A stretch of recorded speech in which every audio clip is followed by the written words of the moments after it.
Hello, everyone, and welcome. Good afternoon. We're starting right now. We may be getting a few more people coming in yet, so just want to give you a warm welcome. I'm Rachel Berg, and I'm Head of Learning and Programs at WAG-Qaumajuq in Winnipeg, Canada. And I want to give a very special welcome. This is a fabulous RBC times WAG virtual session, and it's featuring today a special conversation between artist Maureen Gruben and INUA co-curator Kablusiak. So INUA is the inaugural exhibition at Qaumajuq, the new Inuit Arts Center at the WAG. INUA runs until April the 10th of this year, and you can learn more about the exhibition at WAG.ca. Before I introduce our guests, I would like to acknowledge that the Winnipeg Art Gallery is located on Treaty Number 1, the original lands and waters of the Anishinaabe, Anishinaabe, Dakota, and Dene people, and on the homeland of the Métis Nation. So a very warm welcome, as I mentioned, to our special guests and to all of you today. I'd like to introduce our guests. And first I'll introduce Kablusiak, who is one of the 4 co-curators of INUA. So Kablusiak is a multidisciplinary Inuk artist based in Calgary, born in Yellowknife and raised in Edmonton.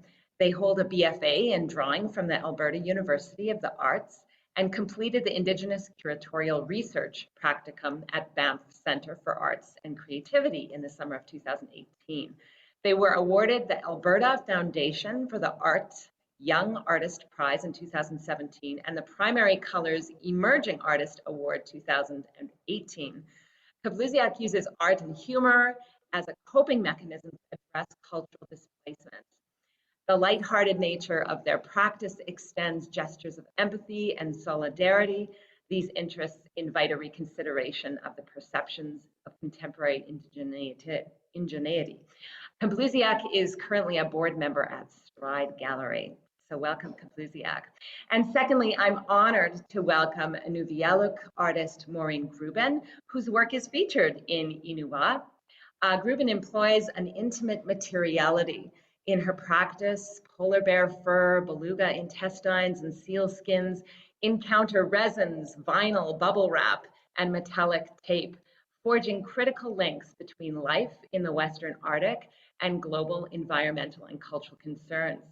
Gruben was born and raised in Tuktoyaktuk, where her parents were traditional knowledge keepers and founders of Gruben Transport. She holds a BFA from the University of Victoria and has exhibited regularly across Canada and internationally.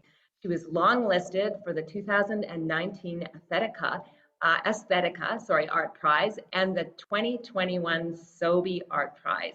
And her work is held in national and private collections. So welcome to both of you. An amazing opportunity to have both of you with us today. I think I'd like to turn things over to you, Kablusiak, at this point, just to get the conversation going. But I would like to remind everyone that if you want to ask questions, feel free to post your questions in the chat. And near the end, in the last 10 minutes or so, we'll offer a bit of time for Q&A. So I think without further ado, I'm going to pass it over to Kablusiak. Thank you. Yeah, this is really nice. Thank you for joining us and thank you for the introduction. I always like doing artist talks a little bit more informally and more like a chat because it feels more real or natural. So I had a bunch of questions that I was just like brainstorming, and I was just thinking about your practice, Maureen, and like, I don't know, the way that you work, it makes me feel like I don't have the words, which is like probably a bad curatorial red flag, but not at all. But yeah, let's I guess I'll just ask you questions and then we could talk about your work. And this usually happens too, where the later questions in the list end up getting answered by the previous answers, but let's just get it. So the first thing that I thought of, it's just like a nice, almost like set the tone. What ideas or themes are you looking to communicate through your practice? It's so funny that you talked about, not doing this conversation or this interview in a traditional way, because this morning I was telling my husband that, you know what, I'm not even going to prepare for this. I'm not even going to write down answers, because it's more like a visit, more like a meeting. And it's so good to finally meet you. And I always wanted to thank you personally for your curatorial work at the WAG, and the pieces that you all put together. And it's just a very powerful show. So, thank you for allowing me to be part of that, first of all, and your continued work. And I don't just want to talk about myself. I also want to hear about what you're doing, because I love your work. I feel like you're a contemporary, and one of the very few. So I really appreciate seeing the people, younger people, your generation, just doing amazing, fantastic work, and not being shy, and just right out there. So I just love that. But going back to the question, my work really, I think, is about this place, our home, about the beauty, the respect, just wanting to show and share with the world this beautiful place, the harshness, the fragility, it's just it holds so many stories. And I would love for you to sometime come here and, work with some of these stories, because, I can't really do it to let your family alone has so many stories. Your grandfather, I mean, he has practically a book and, a diary with so many stories that they're not mine to tell, they're yours to tell. Or your family, your brother, or someone that has that platform that could move them forward in this time. But like I was reading some of them, I've been gifted these stories from one of the elders, that they were collected many years ago from people as far back as 100 years ago, when our ancestors they didn't even have dogs then. They were walking to get the food that they needed daily, right? So, not even having dishes or houses or any of that. And it's really not that long ago. So wanting to bring those to light, and I just did a recent piece in Toronto, and it's called Inuvialuk, and it was from an exit sign that I found at the dump, and they misspelled it, so that's why it was thrown out. So I reclaimed it, and that's the title of one of the shows in Toronto.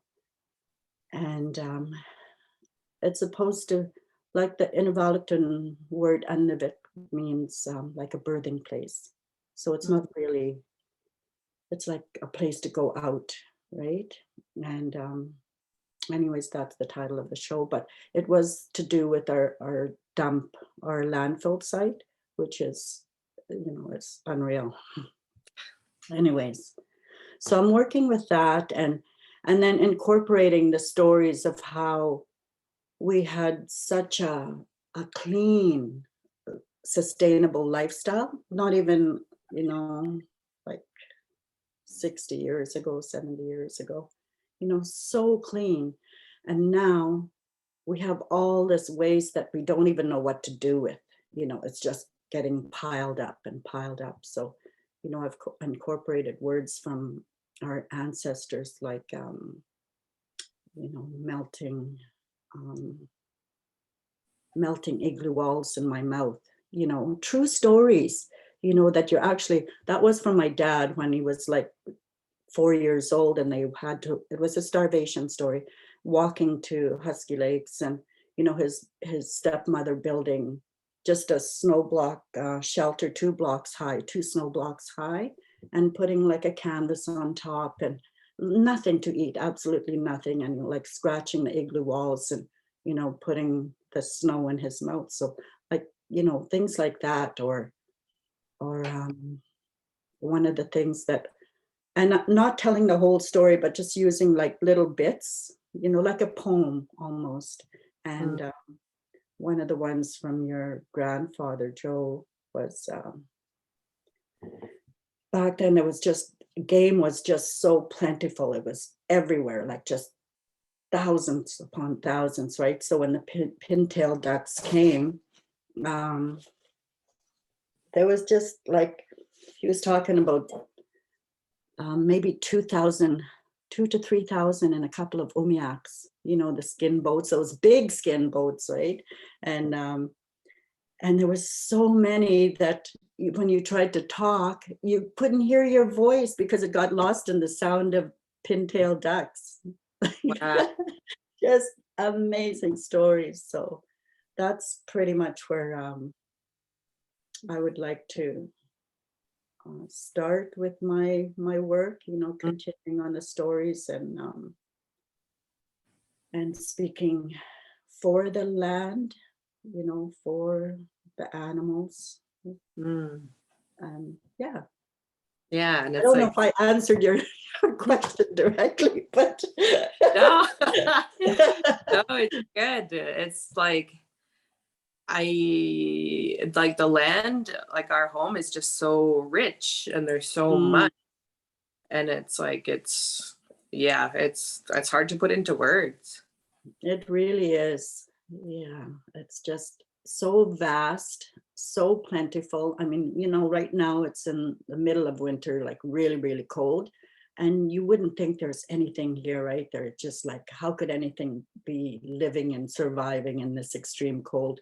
But it's so plentiful. Yes. Okay. Yeah, I was looking at your website and just re-familiarizing myself. Your installation, Big Hello. That just like instantly made me smile, and it's like, yeah, it's, I don't even know, like my mom says it all the time, aunties, whatever, big hello. Yes, it's not just a hello, it holds way more endearment and love and caring, and so that comes from the noon hour CBC radio show called Wind. Yeah, that airs every weekday at noon, and in the Inuvialuk settlement region. So anybody can call in and wish their loved ones or relatives or friends or whatever, like, Kablusiak, I want to wish Kablusiak a big hello, and hope you're doing good, my bunnik, and all that. Like, it's really personal and really, so I thought it was really fitting because, the cell phones were also reclaimed. I kind of like to work with reclaimed material. So I found maybe 4 of them at a St. Vincent de Paul Roman Catholic thrift store here. And then I thought, oh my God, these are kind of cool, because they were colorful and, plastic. And, I like to combine, traditional material with sort of the, everyday objects. But I had a small collection of oppers, or lamps, if that's anyways, and they look so beautiful together. So you have really fast time, and then you have really slow time, right? Because beading is super slow time, and it's like so beautiful and so meditative. And then you have cell phones that are so instant and so disposable, you know, just like you get a new phone or you get a new case. And so I started putting just a family call out, like my sisters, my sister-in-law, close friends. And I ended up gathering about 112 of them. And I had a friend in Victoria that was going to every thrift store getting cell phone cases for super cheap, right? And just putting them together. So that's where like Big Hello was. Mm. Yeah, like seeing that is just like, yeah. It's almost an inside joke, or like if you know, you know, like that kind of vibe. Really, I love that. Yeah, it is. I mean, what's Big Hello, right? Nobody would really know unless you're a northerner and you go, you know, big hello to my auntie in Politics, or Yeah, yeah, I love that sort it. of thing. Mm. Yeah.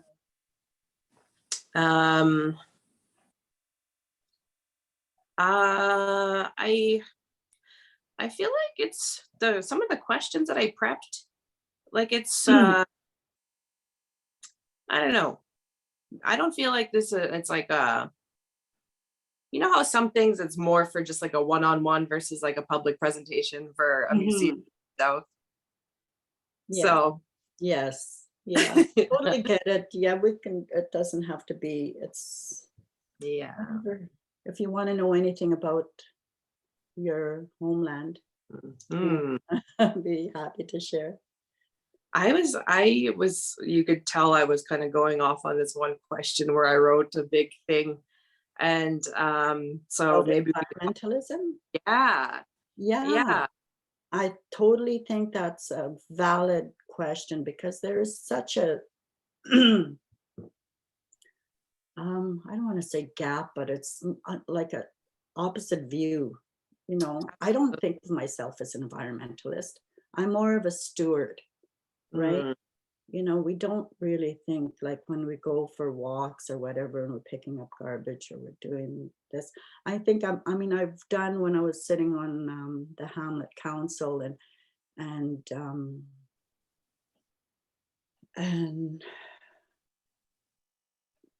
when we made the motion to get rid of plastic bags, that was so many years ago. Like that sort of thing is like not using plastic bags. We were one of the first communities to do that in the north, you know, Mm. and also recycling cans and stuff like for me, that's kind of, but it's more about taking care of the land, you know, because the land takes care of us. So it's not really, I don't really call it environmentalism. It's just what you do, right? Yeah, like to give context to the folks tuning in, I posed this question to Maureen. I said, your work has been described sometimes with the word environmentalism, and I hesitate to use this word to describe your work. Inuvialuk and their relationship to the land has always been rooted in reciprocity and care. And the term environmentalism implies an extractive relationship to the land as the norm, and pushing against that becomes a secondary revolutionary or radical act. Mm-hmm. And I see more so that your artwork like holding a mirror to the dominant society, and telling folks like this is what's happening in our community. And yeah, like just having that Western view of like a tit for tat kind of relationship to the land that is like, I feel like we wouldn't, if we didn't have the English language, we wouldn't have the word environmentalism in Tuk. Like it's a No. totally created concept, you know? Mm-hmm. I think more people need to understand that it's just what you do. You know, you have to take care of the land. It's something that's always taught. I know when we used to go camping with my parents when we were young, you, even if you went to somebody else's camp or they weren't there, we had to clean it up. You know, we had to leave our camp way better than when we arrived. It's just part of taking care of the land, and Mm. and that should be wherever you are. It doesn't matter whether you're here or in downtown Vancouver, or, anywhere, right? It's just, you pick up that one little piece of garbage or. It almost seems like when Dunniks try to bundle up your practice into tidy words, it's almost like there's a disconnect between essentially like a different worldview. Mm-hmm. They say oh, environmentalism. It's well, it's deeper than that. Mm-hmm. Like the piece Message that's in the collection of the National Gallery right now, with the polar bear SOS.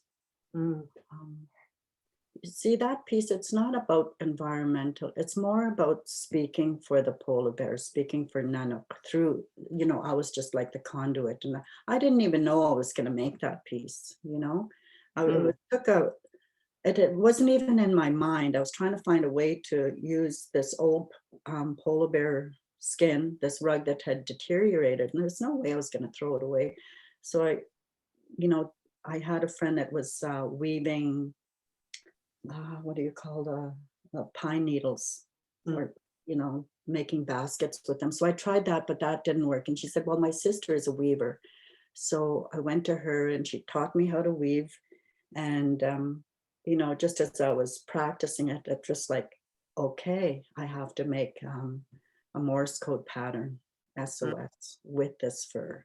It's not like something that I thought of. It's more of a gift that needs to be. Yeah, so beautiful. Thank you. But I think most of my work is like that. It's not pre-thought, a lot It of feels very organic. Yeah. They almost make themselves, Yeah, really weird. like automatic writing or something. Yeah, exactly like that. Even materials, they kind of just come to me, like the one in Qaumajuq. It was I had collected these polar bear bones, as I walk along the beach, and I get so excited when it's like gifts. Oops. Oh, it's like all these gifts that I've been given. And anyways, I had a jar of them, and my brother he had a warehouse on top of the hill, on top of the Pingo, and it was like the kids had opened it. So my friend Kira and we were up there, and I thought, oh my God, we need to close the door and secure it again. But on the counter, there was one of these polar bear bones that he had split in half. And I said, Kira, look at this. And I knew exactly what I needed to do with those bones. I said, this is what I need to do.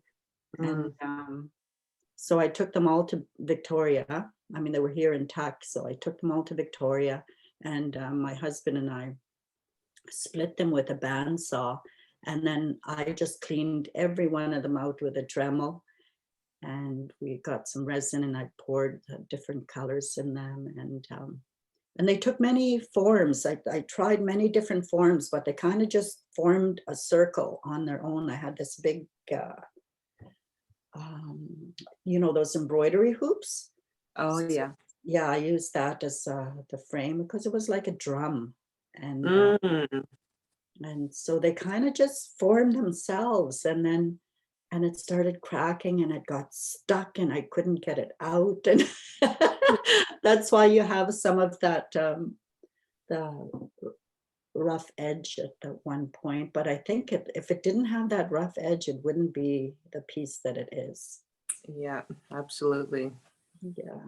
So my son is a hockey player, skater. So I used one of his skates to scrape into the resin. And anyways, yeah, that's the story of that piece. Do you have a picture of it on the other side?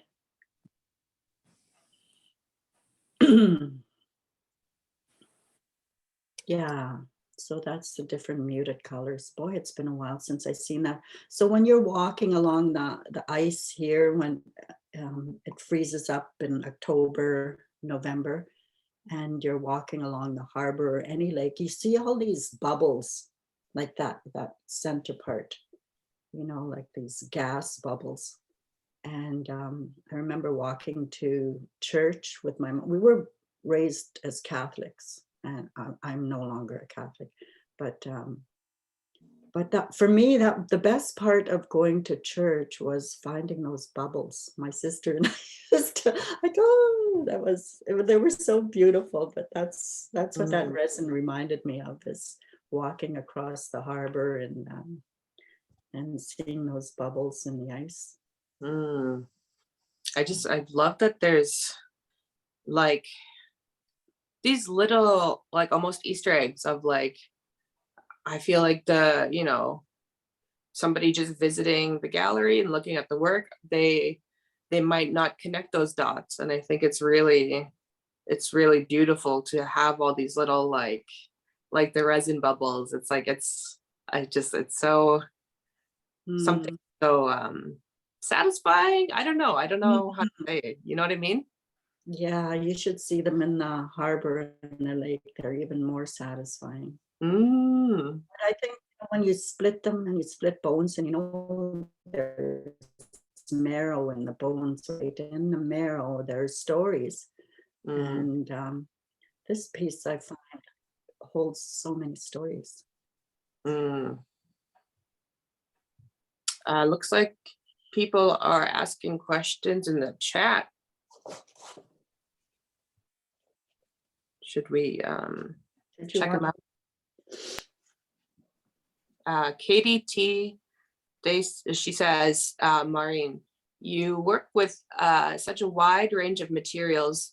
Through your experimentation, what is something that didn't turn out the way you thought, or something that turned out even better than planned?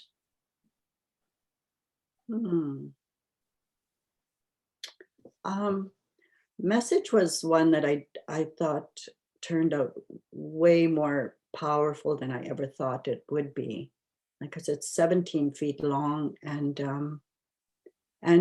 when it was complete, it was a real challenge to get there. First of all, to find out how I could work with it where it would stay, and you could recognize it as polar bear fur. To get there was a real challenge. But after it was done, I knew it was a piece for the rest of the world. It wasn't for me. It was not to stay in a small community, or it needed to be right out there. The message for the world. And I think even in the making process, it feels like there's a lot of trial and error, and a lot of, like, behind the scenes stuff that a lot of people don't see. Yes. Yeah, there's a lot of that. Like, it probably took at least, just even before you start, it's the thinking, oh, like, what can I do with this, or how can I preserve it, or it's just that whole thought behind it. And when using raw materials, it's not just materials that you buy at the store. The first it's a hunt, right? It's that whole process of going out and hunting and harvesting and making something with that material. So, like with consumed, it was whale hunting season, and I always wanted to learn how to work with the guts, and I'd still like to learn more. I was teaching myself, but it could be done so much better and so much more easier. I think there is a better way. Just kind of teaching myself. So I'm working with Sonia Kelleher Combs in Alaska, and we're hoping to have that practice, maybe go out to Hendrickson Island for a week or two, and just work with guts, because there's about maybe 30 beluga whales that are caught every year. And, we don't really use guts anymore, but it's such a beautiful, strong translucent material. And Mm. without the translucency, like even in this one here, it's one of the things I think my work is recognized for, is the light and translucency. Yeah, the quality of your materials and the choices that you make are so intentional, and it's like it's very powerful. I think it comes from aesthetics too. Mm. Way back when I was like 19, I used to be a hairdresser, and you know what that Mm. entails, all that Yeah. silly stuff. But fun, like totally fun. But Yeah. I think it's mostly about a lot of it has to do with aesthetics and what looks good together, you know. Mm. It's the complete opposite, but when you bring them together, it's such a beautiful marriage. Mm. I saw another question in the chat. Annette says, Maureen, as an artist, do you ever have that built up tension when you were in the process of creating your art? What I mean by tension is the feeling that your piece might go wrong as you're making the piece. Do you have that sort of feeling? Not really, no, because I think it goes through phases when you're making a piece of work, right? It doesn't look beautiful as you start. It always gets to a point where it's even ugly, you know, and then you have to keep working on it to get past it, right? And I think too, sometimes when like when you were saying about this one with the resin, like the material wants to do what it wants to do, and I feel like sometimes you listen to the material and you're like, okay, you're gonna do that, I'm not gonna force you. Yes, you have to be really there, right, with your work, and believe in your work and just keep going, like keep working on it, and the end product is always surprising. Yeah, to have that relationship to your material and to know it well enough to be like, okay, I have an idea of what you're gonna do, but you're your own thing. Okay, somebody else says, how do you write about your work? Do you struggle with putting your process and ideas into words? I've been very fortunate to work with Kira Kordowski, who I met on the ferry from Vancouver to Victoria through a sealskin handbag. You know, she complimented me on my sealskin handbag, and my cousin said, "Oh, she's an artist," and she said, "Oh, I write about art." And then I looked at her and I said, "Well, we should trade." So that's how we met, and we've been working together ever since, and that was in 2016. And so, you know, we have discussions, and she writes something, and I said, well, you know, it's a combination, right? And we work really well together, and she's been coming up here. She comes to Tuck, I think 3 times a year. It might be more now because you know, we're kind of doing some things together. I started up this artist residency, and unfortunately we haven't been able to have any visiting artists yet, but hopefully soon. So yeah, it's a combination of Kira and myself writing about my work. Yeah, I think that's always the nicest, when you have that sort of like reciprocal relationship. Like, I know for myself, like, it's almost like I need a friend to translate for me, because they know what I'm trying to say, but they have the tools to put that into the, you know, specific writing context. Yeah. Even my husband too, like we have these conversations, and it's so good to hear somebody else's perspective, you know, when you can't really explain what you're doing, but they see it from the outside and they like, this is what it is. Oh, okay. Yeah. That sort of thing. Yeah, and they know you well enough to be like, I know what you're saying. And Yes, exactly. Mm. Mm. Okay, somebody else is saying something. Oh, they said thank you. Ah, I mean, Mm. I wrote in the little my brainstorming. I was just curious. What did I say? Are there things about your work or your practice or your process? Is there something about that that people don't know and that you would want them to know? I was thinking about that one, and I think the way I work is a combination of my parents' teachings. Like my mom was an amazing seamstress, and she could make like that polar bear pants and that picture of me wearing her polar bear pants. Mm-hmm. And she could make airplane covers and just everything and anything, wedding dresses, whatever. And then my dad was this amazing trapper and entrepreneur. So it's a combination of both their teachings. Mm. And I'd really like to work more on their story for sure, because it's an amazing survival story, right from the starvation period through the influenza epidemic, Mm.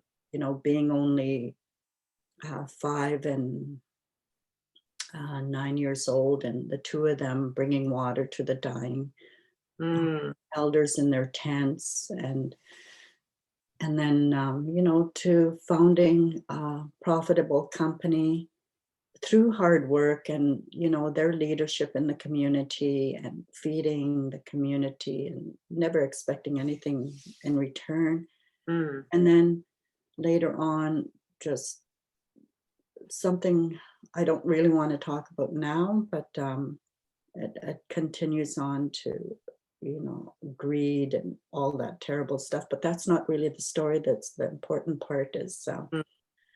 his contribution to this community, Mm. or their contribution.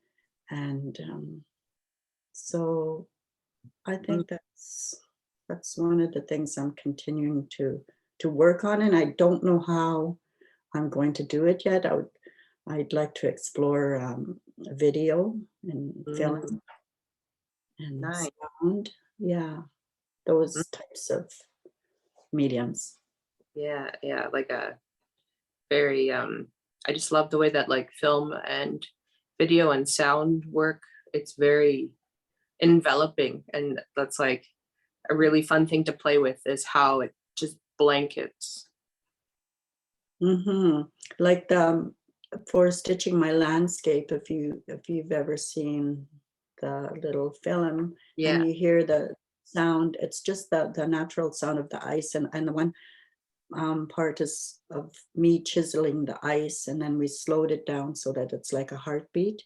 And that was Mm. my dad's chisel just hitting the ice, and that was a year after he had passed on, and so Mm. it was a really healing process for me. And Mm. yeah, so I love sound. I think it's a new medium that I'm really excited about. Oh, me too. Yeah. Okay, so he's saying, Jesse, they said, do you have any practices that help you to stay inspired and motivated? I also want to note that you have such tenderness when speaking about your work, and that is truly reflected in your work. Aw, Queen Aine, thank you. What was the first part of the question? Uh, they said, do you have any practices that help you to stay inspired and motivated? Well, just reading those stories right now, like they're right on my kitchen table, and just reading these incredible stories, from like Susie Tiktaalik from Banks Island, and your grandfather, and just so many of our elders from here that, I met a few of them, but not all, like Susie Tiktaalik. I mean, I have a picture of her on my fridge, and in Inuvialuk, and it says happy to be Inuvialuk. Mm. Yeah, but just reading their stories is incredibly inspiring. Feels almost like energizing. Yes, it just gives you such an appreciation and gratitude for everything that we have. I mean, we're so blessed these days, spoiled even. It's true. Yeah. Mhm.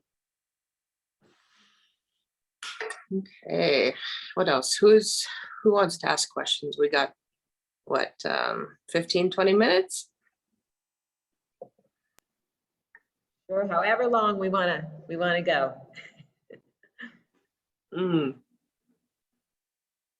What are you working on right now? What am I working on? There's a couple of things. So I found some medic little, what do you call them, when you play sports and you put them, fill up. They're called what? Pennies. Oh, Yeah. So they have this Red Cross and medic. So I'm kind of I don't know what I'm going to do with them, but I found them at this abandoned the oil company camps. Like there's 2 abandoned buildings here, and it's just like they up and left, and it's all condemned, and they just all this material, and there's just so much that we could use. So I found these pennies. Let's see. Oh, wow. So I'm putting like fish medic, Yeah. That sort of thing. Ice medic and land medic. Love So that's what I'm kind of playing around with now. Yeah, but we've been incredibly busy since moving back home 2.5 years ago, winterizing. So yeah, my mom would say. Yes, and I run a bed and breakfast. So I honestly don't have as much time as I did when I was away from here, but then I'm right in the midst of where I want to be and the materials, the stories. I love this land, this place, and I wouldn't want to be anywhere else. And yeah, this is home. So awesome. Yeah, I went up to Tuck one night when I was in Inuvik, I think in 2018. I just stayed at my Auntie Eunice's place, and Uncle Bunny just drove me around and like showed me his like studio and his like the stones that he was like just like waiting to work with, and it was just like really beautiful. He stayed up so late. I was like, I feel like I'm keeping you up. And he's like, it's fine. When you visit him, he's got so many stories to share too, that it's so hard to leave. Like when the last Kira and I went over there, and she's helped with some grant writing, but he's just got so much to share. I'm so happy to talk about his art and totally. Yeah. Oh, saying something in the chat. Does being at home feed your creativity and ideas? Yes, absolutely. Yeah. I think my ideas have always been centered around home, even though I was away from home. Like I received like a couple of grants, the one to do Moving with Joy, the 14 sleds that from the community that I did an installation with. I mean, I was living in Victoria then, and I got a grant to come home and do that piece, and stitching my landscape as well. So it's always my mind is always here, and yeah, this is where I will do my work, and that's my gallery out there now. The ice is my gallery. So yeah. Love it.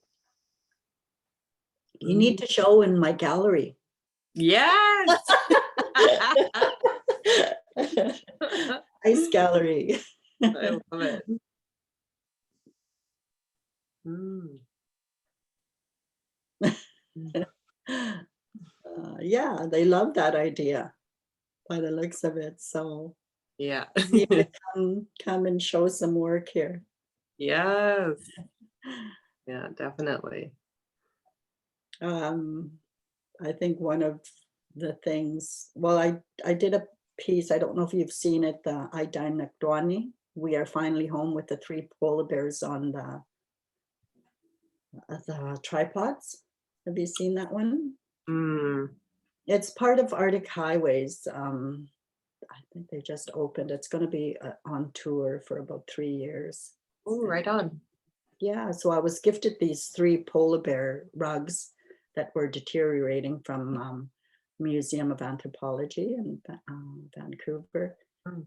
And they're not usable, but they're still there. So again, I used material from the abandoned oil companies, right? So I found these 3 tripods and I put them out on the ice and put the bears on it. And this was in the month of October.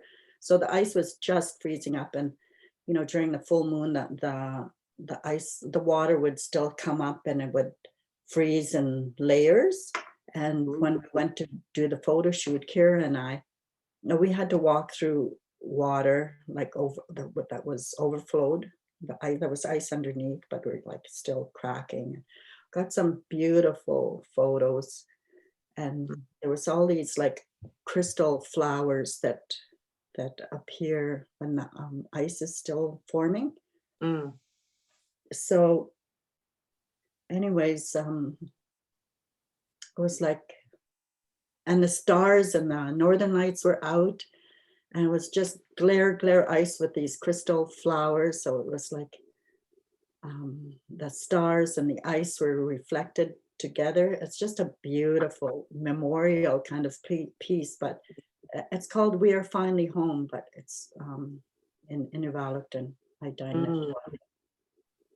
Yeah, so that's one of the newer works. So powerful. Mm. Mm. Anything else? I don't know. Who's got questions? Beth, what did they say? She says, want to express such gratitude for you sharing your stunning work with the world. We are learning so much from you. Here as class of art educators from the land of Massachusetts and Wampanoag at the Massachusetts College of Art and Design. Mm. Wow. Very cool. Hey, right on. Mm. Yeah, that was really fun to do that piece. So I also did a sound piece that goes with that, and it's just me walking over the ice in the month of October, end of October, and it's so crisp and so clear. And then when you hear these ice chunks cracking off and then rolling off onto the ice, it's just beautiful. It's like chandeliers and just crisp and clean. And then yeah, that's part of that piece. Yeah, I was gonna say, like, that sounds like the perfect opportunity to get that sound component, because it just sets that tone so beautifully. It really does. And it's just like, I mean, it's me walking, but you can hear my breath as well. So it's almost like the bears too, when they're walking out on the ice, and over thin ice too. Crazy. Victoria's asking, wonderful work, thank you. Could you say something more about artist residency? Well, we started we received a grant for it from Canada Council, and we had 4 guests already booked to come. Rebecca Belmore and her husband Osvaldo, and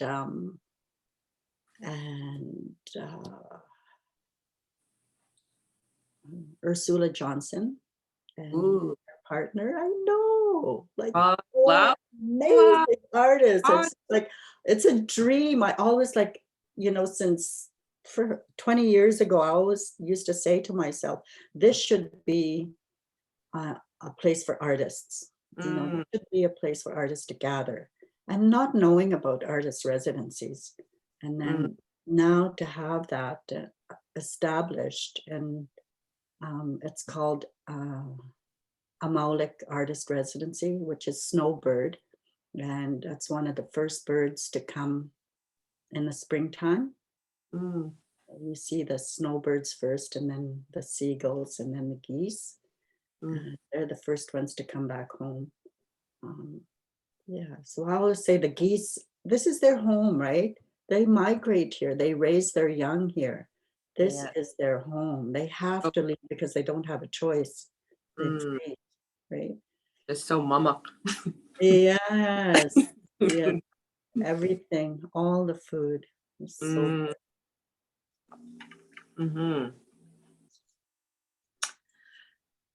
Yeah, Koya Naini, thank you for chatting. This is just, it feels, yeah, it just feels like we know each other. It's really nice. It really is. It's like you just walked in the door and you know, come in and have some tea, and so what shall we work on, you know? Yeah, honestly, like there's really some important work, I think, that and maybe you should be teaching here too. That's one thing I haven't done yet, is go into the schools. And I'm not sure how to do that, but I'm thinking it's something that we need to introduce our community, or not only our community, but the North, about contemporary art, because it's really not something that's recognized right now at all. You know, so it's more about like the traditional art, or you know, realistic works. You know, not so much about installations or contemporary. And like everyone back home, like there's just a wealth of knowledge and stories, and like I'm just gonna say that like all Inuvialuk and all Inuit in general, we are like inherently artistic, and it's like just in our bones to be artistic and be creative, and like it's just like there's such like a gold mine of artists in Tuk and up north in general. It's like untapped. It really is. There's so much work to be done.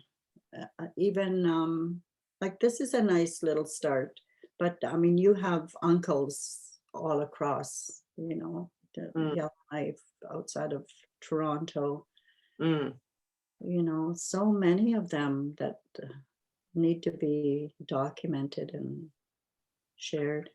Yeah, big time. You've got lots of work to do, young woman. Saying. Oh, yeah. I'm so lazy. Time to get home and get some work done around here. Get the grants and come pick a time that, you know, it's a spring, summer, fall. It's amazing to pick berries out at the Pingos, you know, just an amazingly beautiful, incredibly beautiful place. I need to go when there's mosquitoes have gone away. Well, that's in August. End of August. If you like to pick berries too, right? Cranberries. That's one of my favorite times of the year. And also spring too.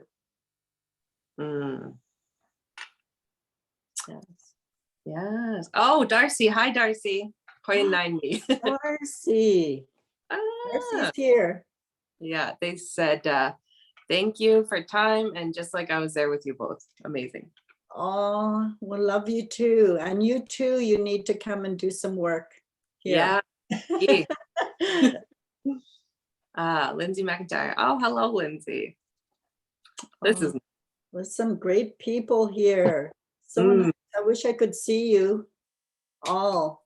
Honestly. But sending love, Darcy.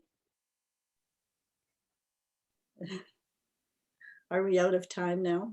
No, I mean, we could go on forever. This is fantastic. I just want to thank you so much. I mean, I don't want to stop it at all. We could keep going. But yeah, just amazing. I want to, you know, say a very, very special thank you to both of you, Kablusiak and Maureen, for joining us today and being so generous with sharing your knowledge and sharing your work that just continues to inspire all of us. And so grateful for everybody too for joining us today and for all great questions. Those were great questions in the chat today. That was just so nice that the conversation was, you know, it was between the two of you, but also just you welcomed comments from everybody and questions. So thank you so much for that. I want to do a special shout out for, you know, our exhibition sponsor, RBC, and just again, thank everyone for joining us today. I also want to be, you know, give you a heads up that there's another wonderful RBC and WAG virtual program that's coming February 17th. It's a virtual studio visit with INUA artist Maya Silok Jacobson. And again, you can find all programming listed at wag.ca.